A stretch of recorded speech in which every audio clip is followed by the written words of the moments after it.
Bonsoir et bienvenue en cette méditation du lundi 14 septembre 2020 et nous en sommes rendus ce soir à la méditation numéro 178 et le titre de ce soir: Au milieu de cette tempête dans ma vie, tu viens davantage me visiter par ton esprit. Mon Dieu, au milieu de cette tempête qui frappe en ce moment ma vie, tu viens davantage me visiter par ton esprit. Ta présence plus que jamais m'habite, et je sais, sans l'ombre d'un doute, que ton esprit en moi s'agite.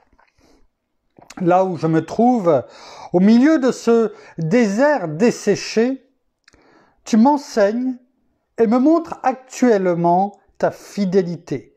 Là où je croyais être seul, voire de tous abandonné, à cet endroit, je t'ai trouvé.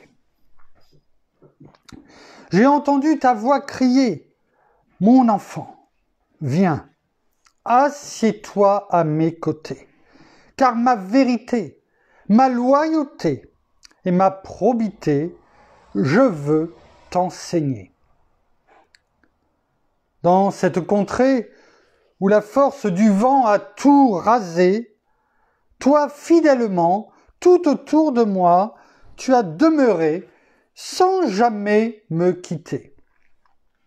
Cette prière que je te faisais dans le passé, tu l'as exaucée. J'ai peut-être tout perdu, mon nom, mon honneur et ma respectabilité. Mais ta présence, jamais tu ne me l'as retirée. Bien au contraire, j'ai toujours senti avec toi, mon roi, cette réelle proximité.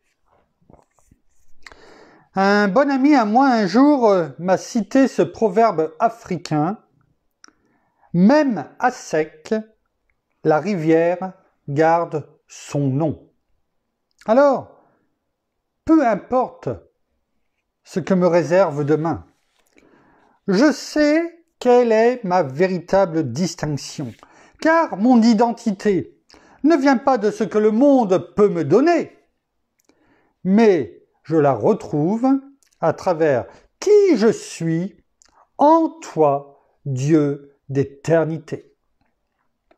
Mon Dieu, non seulement à travers l'épreuve tu m'as protégé, mais de ta droite, tu n'en as aucun temps cessé de m'entourer. Lorsque je sentais la force me quitter de tes bras, à ce moment-là, tu as toujours su me porter. Ton œil bienveillant sur moi, sans relâche, ni aucune interruption a été posée, et de ton doigt, tu as su me diriger. J'ai trouvé dans la vallée de l'ombre de la mort celui que mon cœur adore. Je l'ai saisi, je ne le lâcherai point. Car dans ces moments les plus sombres de ma vie, de moi, il a bien pris soin. Sa fidélité n'a pas d'égal. Elle est, de son caractère, le thème central, qui rime avec ce qualificatif que l'on reconnaît à travers ce mot « loyal ». Croyez-moi, l'expérimenter, peu importe l'ampleur de la tempête, est un vrai régal. Merci Père, merci Seigneur, merci bien-aimé Saint-Esprit. Une fois de plus ce soir, je te demande, bien-aimé Saint-Esprit, que ton enseignement nous touche, nous fortifie, nous conduise à t'écouter, à mettre en pratique tout ce que tu nous apprends au jour le jour dans nos vies. Oui, tu es loyal, comme nous venons de le dire. Ta fidélité n'a pas d'égal. Alors, bien-aimé Saint-Esprit, une fois de plus, que ce ne soit pas la parole d'un homme, mais la tienne, que l'on entende une fois de plus ce soir, dans le nom de Jésus et pour ta gloire, Père. Amen.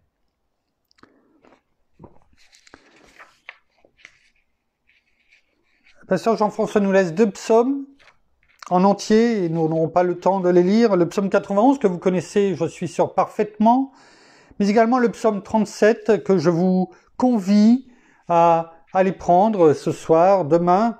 En tout cas, allez-y, lisez-le en entier. Il est un peu long, c'est pourquoi nous n'aurons pas le temps ce soir de le faire. Et on va, au travers de ce que nous venons de lire, on aurait pu prendre beaucoup de thèmes, mais nous allons prendre un thème ce soir qui est en Dieu, en notre Père. Lorsque, quelles que soient les tempêtes, comme nous avons pu le lire, de notre vie, qu'elles soient fortes, moyennes ou petites,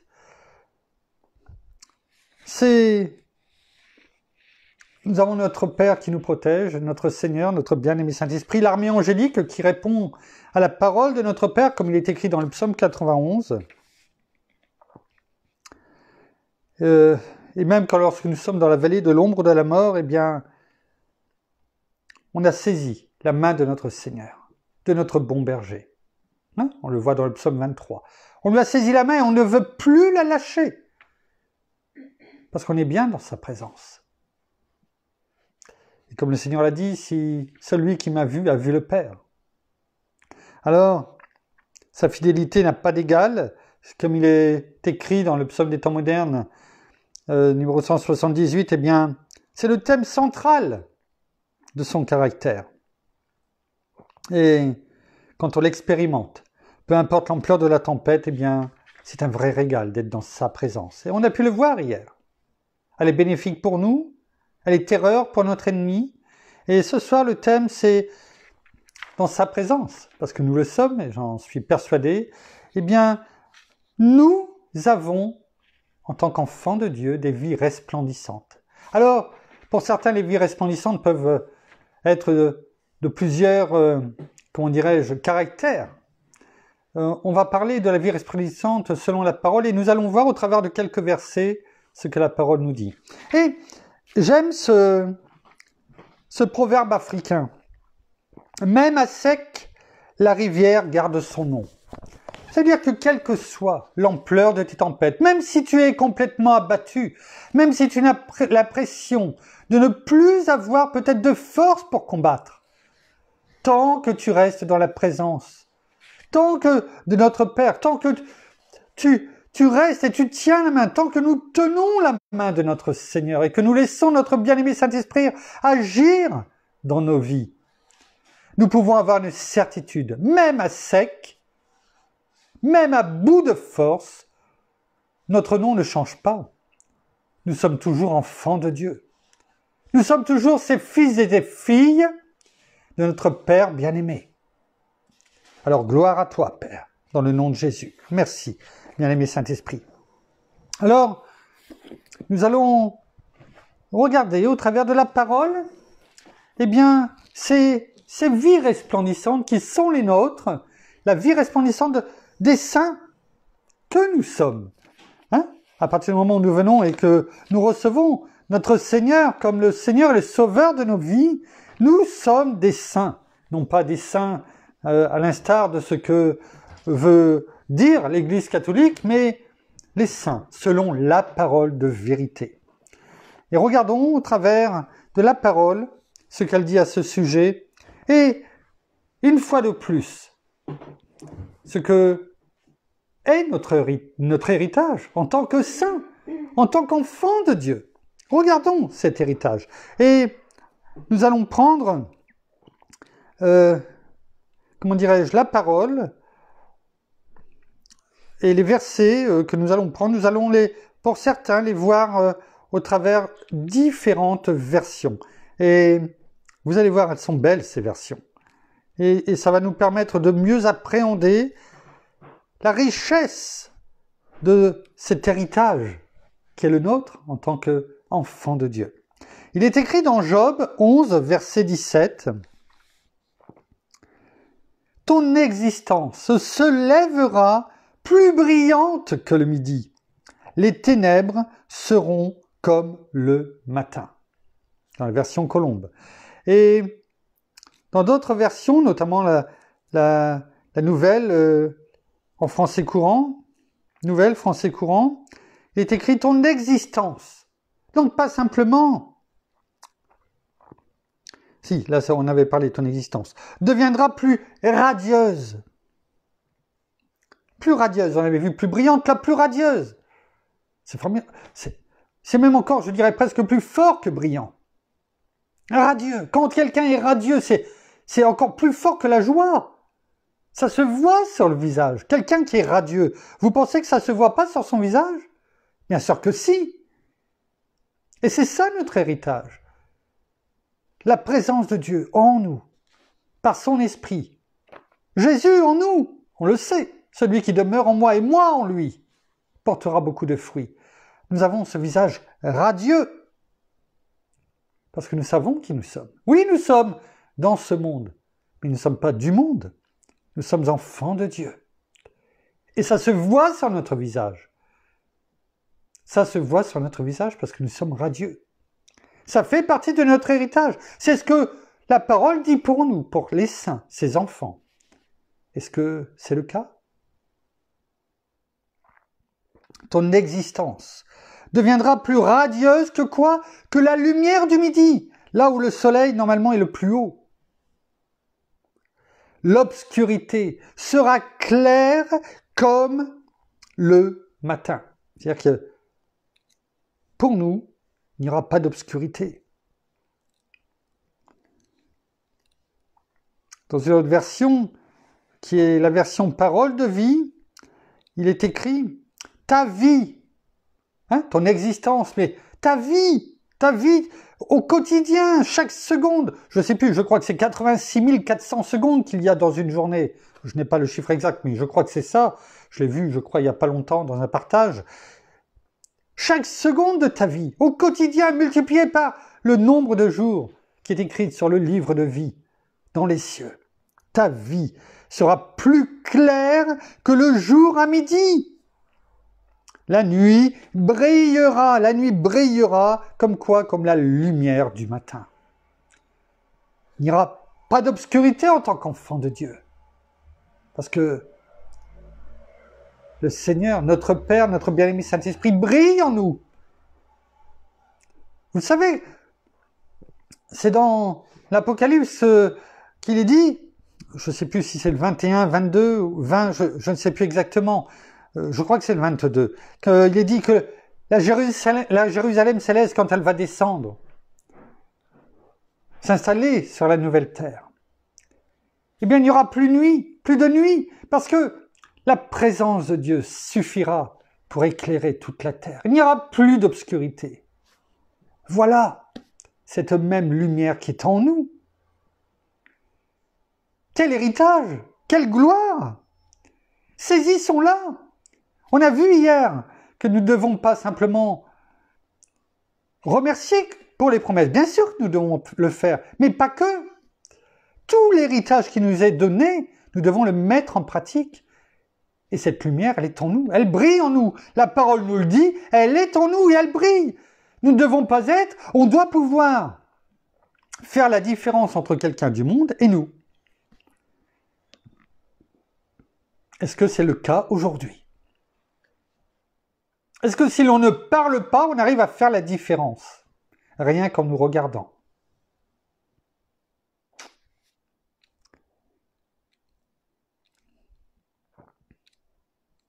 Je regarde si dans les autres versions,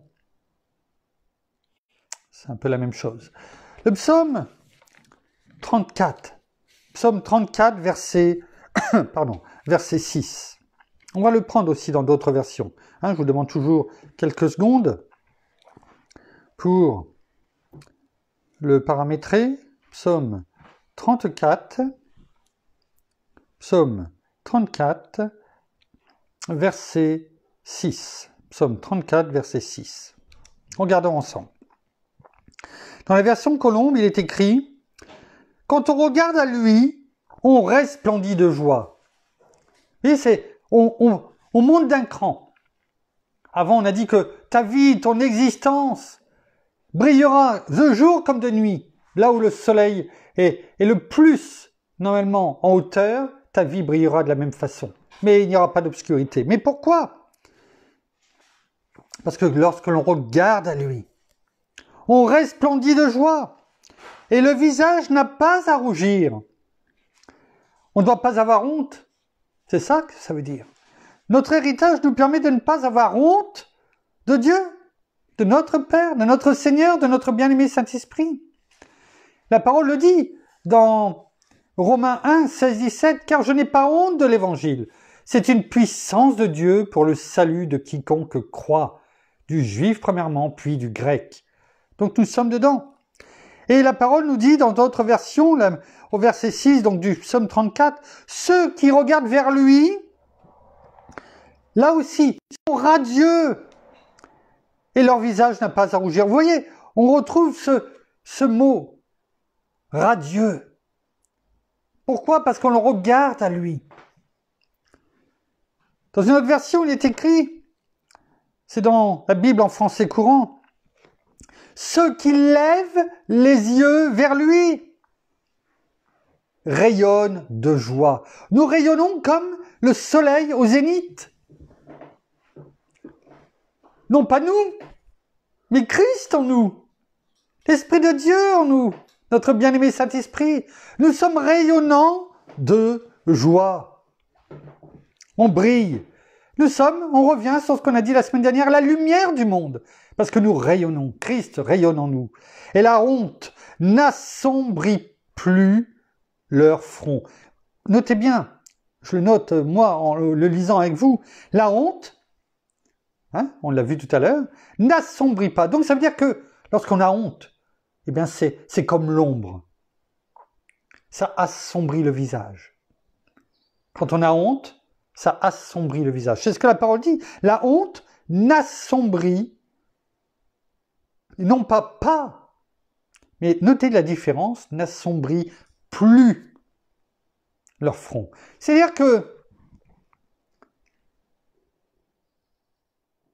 pour ceux qui n'ont pas Christ en eux, la honte est sur eux, la honte de leur péché. Le fait de ne pas avoir Dieu en eux, qu'ils y pensent ou pas. En tout cas, le péché qui est en eux et sur eux assombrit leur visage. Peut-être le rend dur, la colère, l'amertume et tellement de choses. Le vice, la méchanceté. Mais les enfants de Dieu, les saints, la honte, parce que nous avons été libérés du péché. Comme il est dit dans Romains 8.1, il n'y a donc plus maintenant de condamnation pour ceux qui sont en Christ Jésus et qui marchent non selon la chair, donc c'est le péché, mais selon l'esprit, la vérité. La honte n'assombrit plus. C'est-à-dire qu'il n'y a plus de honte sur notre visage. Il n'y a plus d'ombre. Vous savez, la meilleure solution, la meilleure façon de ne pas avoir cette ombre devant nous, qui nous couvre et qui poursuit, qui nous devance. Vous savez comment faire? Est-ce que vous savez comment faire pour que cette ombre ne vous devance plus? Non? Vous ne savez pas? Eh bien, tournez-vous vers le soleil. Et l'ombre sera derrière. Derrière vous. Eh oui. Parce que l'ombre est devant vous quand vous avez le dos au soleil. Quand vous tournez le dos à notre Père, à notre Seigneur, à notre bien-aimé Saint-Esprit. Quand vous lui tournez le dos, eh bien, votre ombre,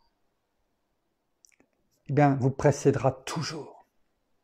Elle sera toujours devant vous. Toujours peut-être sur votre figure. Alors que lorsque vous vous dirigez vers le soleil, qui est notre Père, notre Seigneur, notre bien-aimé Saint-Esprit. Et dans la vie, quand vous allez vers le soleil, eh bien, l'ombre, elle est derrière, non plus devant. Eh bien, c'est la même chose. Lorsque vous êtes dans sa présence, comme on a pu le voir hier, quand Vous le laissez rayonner en vous. Quand vous laissez notre bien-aimé Saint-Esprit dans le nom de Jésus vous diriger, rayonner. Quand ce n'est plus vous qui vivez, mais c'est Christ qui vit en vous ou en nous. Le soleil n'est jamais derrière vous. Le soleil est devant vous. Il brille, il rayonne. Ça se voit sur votre visage. Et l'ombre, elle est derrière. Elle ne peut plus être devant. Elle est derrière vous. C'est du passé. Merci, bien-aimé Saint-Esprit, pour cette image. Merci. Je regarde s'il y a une autre version. Il est dit dans... Non, on l'a dit.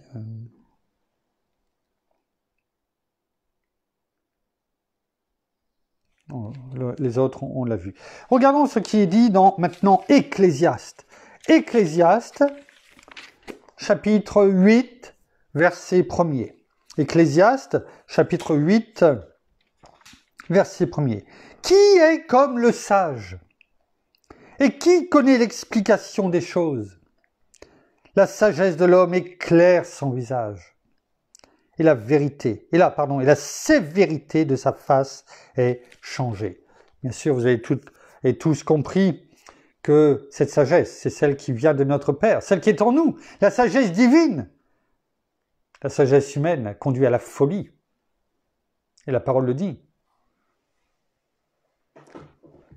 La sagesse divine éclaire son visage. Mais lorsque nous sommes dans la sévérité, oui, la face est changée. Nous faisons des grimaces. Peut-être que nous ne nous en apercevons pas. Mais notre visage n'est plus radieux, comme nous venons de le dire. Dans Daniel, chapitre 12, verset 3, nous allons aussi encore voir dans d'autres versions, Daniel, le livre de Daniel, Daniel, chapitre 12, dernier chapitre de Daniel, verset 3.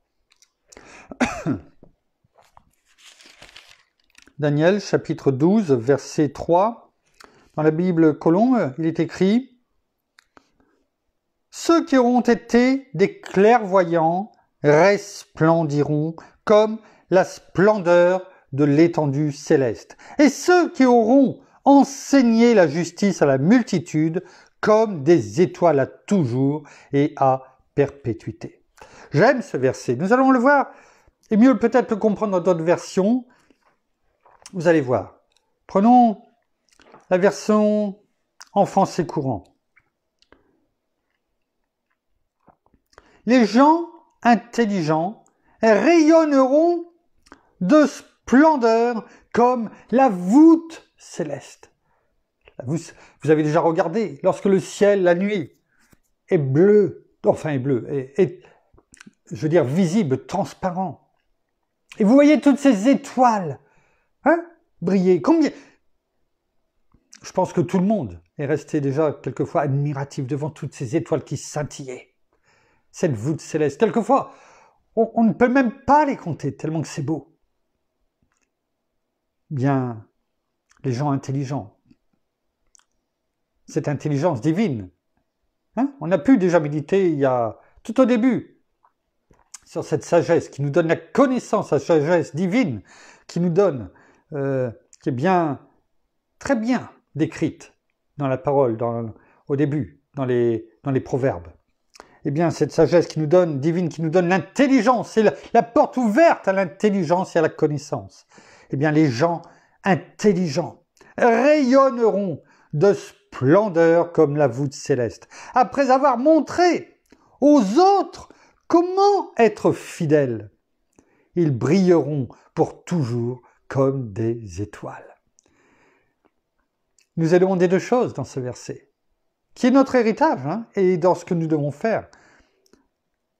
Lorsque l'on est dans sa présence, eh bien, il nous donne la sagesse. Et là, la parole nous le dit, c'est dans c'est dans Jacques, si je ne me trompe pas, eh bien, si on manque de sagesse, il suffit de lui demander.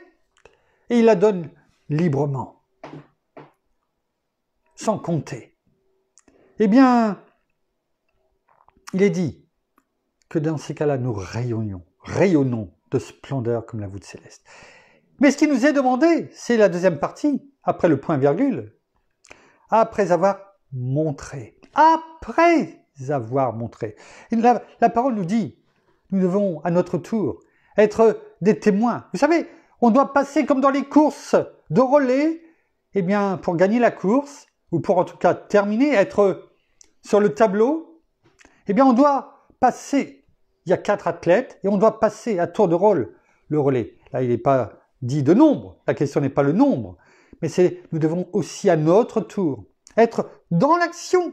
Et cette action qui nous est demandée, c'est d'avoir montré aux autres comment être fidèle à nos amis, frères et sœurs chrétiens, comment marcher dans la fidélité, comment ne pas mourir faute de connaissance, mais aussi à tous ceux qui ne connaissent pas notre Seigneur et que, parce que nous rayonnons de sa présence, parce que nous avons des vies resplendissantes, vous voyez, cette vie que nous mettons en pratique par rapport à tout ce que nous avons vu au quotidien dans la parole. Ça aussi, c'est important. Nos vies sont resplendissantes aussi parce que nous sommes dans l'action et nous mettons en pratique la parole. La parole nous dit, si l'on met en pratique la parole de Dieu dans nos vies au quotidien, si on éloigne de nous tout ce que la parole nous dit, nous aurons des vies resplendissantes. Parce que notre Père, notre Seigneur, notre bien-aimé Saint-Esprit, eh bien, fera rayonner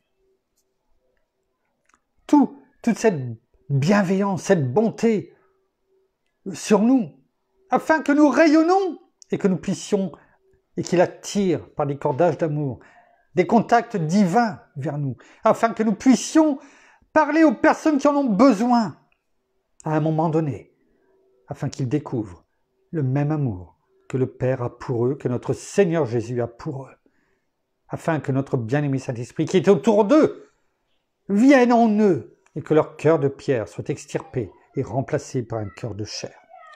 Alors, il est écrit également que les gens intelligents brilleront comme le ciel de lumière au-dessus de nos têtes. Un ciel de lumière. Pas un ciel nuageux, brumeux, où il y a le brouillard, non. Un ciel de lumière. Au-dessus de nos têtes. L'Éden. L'Éden au-dessus de nos têtes, la présence de Dieu. Ils ont montré aux autres comment être fidèles à Dieu et ils brilleront pour toujours comme les étoiles. C'est une récompense. Hein. Si on le fait, si on montre aux autres comment être fidèle à Dieu, eh bien il y a des récompenses, on le sait, on ne l'a pas encore abordé et médité ceci, mais il y a des récompenses dans le ciel. Oui, il y a le salut, mais il y a plus que le salut. Et la parole nous donne une des récompenses. Ils brilleront pour toujours comme les étoiles. Ceux qui auront eu du discernement, demandons à notre bien-aimé Saint-Esprit, à notre Père, cet esprit de discernement. Parce qu'il est dit, brilleront comme brille la voûte céleste. Ceux qui auront amené la multitude, tous ceux qui ne croient pas, qui sont perdus, à la justice divine, notre Seigneur qui est le juste parmi les justes, comme des étoiles pour toujours, oui, à jamais, oui. On est considéré dans ces cas-là comme des étoiles pour toujours, pour l'éternité. Oh, gloire à Dieu.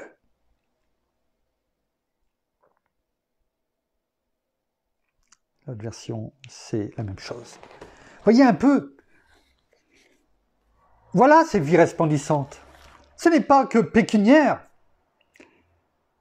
Ça en fera partie, parce que notre Père nous donnera tout par-dessus, selon ce que nous avons besoin. Il le sait, ce dont nous avons besoin. Il dit, je ne t'abandonnerai pas, je ne te délaisserai pas, je ne t'abandonnerai pas. Je sais ce dont tu as besoin. Toutes ces choses nous seront données par-dessus. Ne nous inquiétons pas. La parole nous le dit suffisamment souvent. soi-disant 365 fois, soit sans crainte ou l'équivalent. Cherchons tout simplement à avoir des vies resplendissantes en méditant, en mettant en pratique ce que l'on entend chaque soir. Notre Père ne nous demande pas des efforts surhumains, il nous demande simplement d'obéir. D'obéir, tout simplement.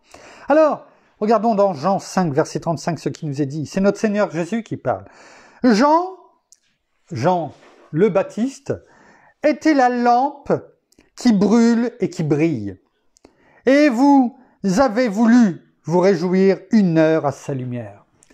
La parole nous dit, dans d'autres versions, eh bien que Jean était l'interrupteur que vous avez allumé. Et vous avez voulu vous réchauffer en sa présence 1 heure. Les personnes qui recherchaient Jean-Baptiste, c'était ceux qui voulaient avoir le baptême de repentance, qui voulaient se repentir de leurs péchés, qui voulaient une nouvelle vie, qui l'avaient entendu et qui avaient compris. C'était ça. Il prêchait le baptême de repentance. Repentez-vous, race de vipères. Voilà ce qu'il disait. C'était pas, écoute, viens, t'en fais pas, t'es une bonne personne, hein? Non, race de vipères. Et les gens venaient, passer 1 heure dans sa présence. Pourquoi? Parce qu'il resplendissait de la gloire de Dieu. Il avait été mis au monde pour préparer le chemin de notre Seigneur Jésus. Il resplendissait. Soyons des Jean-Baptiste dans notre vie. Préparons le retour de notre Seigneur, son avènement, avant qu'il ne soit trop tard pour toute cette multitude. Dernier verset dans le livre des Actes, Actes chapitre 6, au verset 15, il est écrit « Tous ceux qui siégeaient au Sanhédrin fixaient les regards sur lui. » Et là, on parle d'Étienne, le premier martyr, Étienne, qui a été lapidé. Il est bien dit tous ceux qui étaient dans le Sanhédrin. Il n'en manquait pas un seul. Et il y avait même l'apôtre Paul, qui n'était pas encore Paul, mais qui était encore Saul de Tarse, avant ce que nous avons pu dire hier. Tous ceux qui siégeaient au Sanhédrin fixaient, quand on fixe quelque chose, c'est-à-dire qu'on ne détourne pas le regard, on le regarde, on le fixe, on veut ne rien perdre. Voilà ce qui se passait. Il fixait les regards. Les regards. Il n'est pas dit le regard. Les regards. C'est-à-dire, vraiment, il regardait de leurs yeux, de leurs 2 yeux. Oh, pas d'un clin d'œil à droite, à gauche. Non, les 2 yeux. Il fixait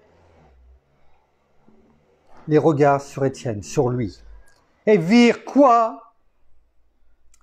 Étienne, qui aurait pu avoir ses mains qui protégeaient son visage, recourbées sous le poids des pierres qui lui étaient jetées et qui devaient lui faire mal, écorcher son visage. Et qu'est-ce qu'il voyait?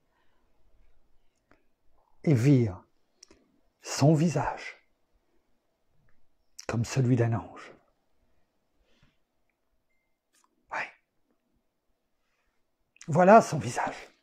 Il rayonnait. Il resplendissait. Et nous ne sommes pas en train d'être lapidés. Est-ce qu'on peut dire? Nous rayonnons tellement que nous avons ce visage comme celui d'un ange. Oh, non pas ce que l'être humain, l'homme, dans le monde dit. Oh, il a un visage d'ange. Tellement qu'il est beau, en fait. Non.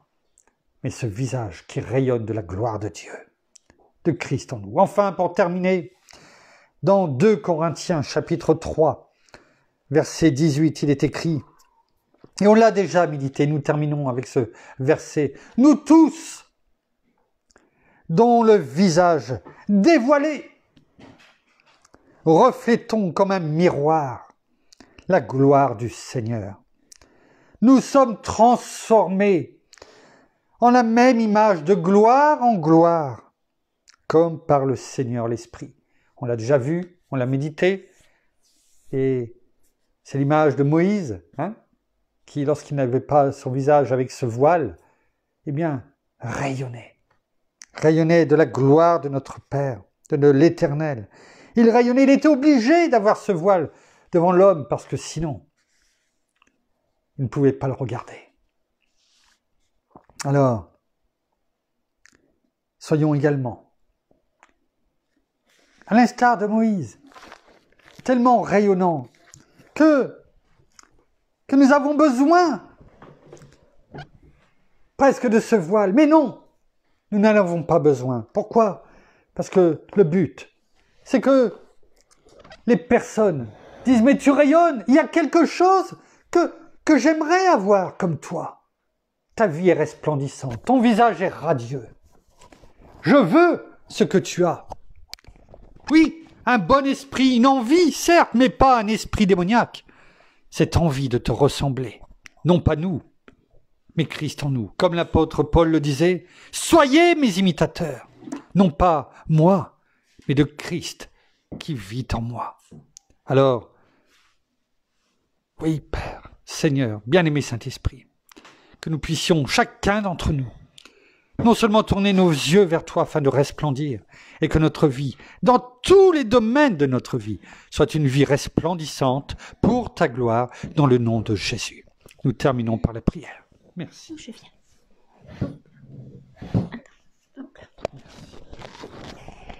Non, merci Seigneur encore pour ta parole. Seigneur, merci encore pour ce moment de partage, ce moment où tu nous ouvres les yeux, où tu éclaires aussi toutes nos pensées.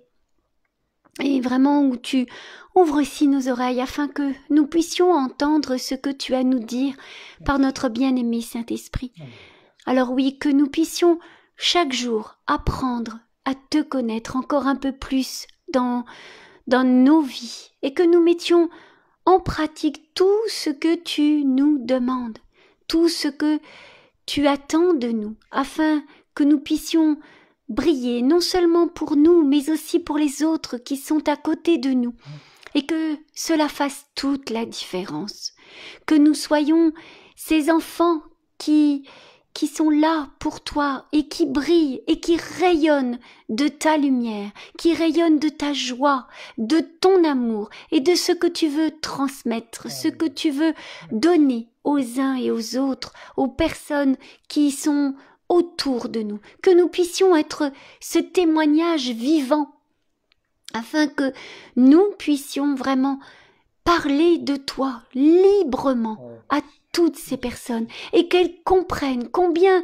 tu es grand, combien tu es bon, combien tu es miséricordieux et qu'il n'y a qu'en toi, Seigneur Jésus, qu'est le salut et que c'est par toi que tout passe parce que tu es ce chemin rempli de lumière qui nous éclaire et que nous ne sommes plus dans les ténèbres, nous sommes dans la lumière parce que nous sommes tes enfants. Alors que nous sachions aussi porter ce bon témoignage et que nous soyons nous aussi cette lumière resplendissante que tu nous demandes d'être de par le monde afin que nous puissions toucher toutes ces personnes. Pas nous, mais toi qui rayonnes en nous. Alors laissons que nous te laissions vraiment transpirer en nous, afin que nous soyons vraiment cette lumière, afin que tant et tant de personnes soient encore touchées au jour d'aujourd'hui et ainsi que demain. Alors oui, merci encore pour toutes ces personnes que tu mets devant nous, ces personnes auxquelles nous pouvons apporter de bons témoignages, que nous pouvons tout simplement parler de toi. Alors merci pour tout, bénis encore chacun d'entre nous, bénis aussi tous nos frères et sœurs, bénis tous ceux qui nous sont proches, comme tous ceux qui sont aussi de nos familles et qui ne sont pas encore venus à toi, eh bien, nous te demandons vraiment que nous soyons ce bon témoignage, afin que toute personne qui nous sont proches, eh bien, soit sauvée, dans le nom de Jésus. Amen. Merci. Voilà, ainsi s'achève la méditation de ce soir. Nous vous bénissons abondamment de toutes les bénédictions spirituelles dans les lieux célestes en Christ, comme chaque jour, chaque soir. Et je sais que cela rayonne sur vous, en tout cas, et jusque les 24 heures suivantes, et en permanence. Nous saluons avant toute chose nos amis au Québec, au Canada, partout en francophonie, tous nos amis, en tout cas nos frères et sœurs, nous vous aimons abondamment, et nous vous donnons rendez-vous demain. On vous tiendra au courant de l'heure. Pour l'instant, je ne sais pas encore. En tout cas, demain au même endroit, ça c'est sûr, et nous vous tiendrons au courant de l'heure. Plus, a priori 20h30, mais vous le confirmerons quand même. Ça sera quand même mieux. Et en tout cas, nous vous souhaitons une très très bonne soirée et un bon appétit pour ceux qui ne sont pas encore passés à table. Bonne nuit, à demain, au revoir.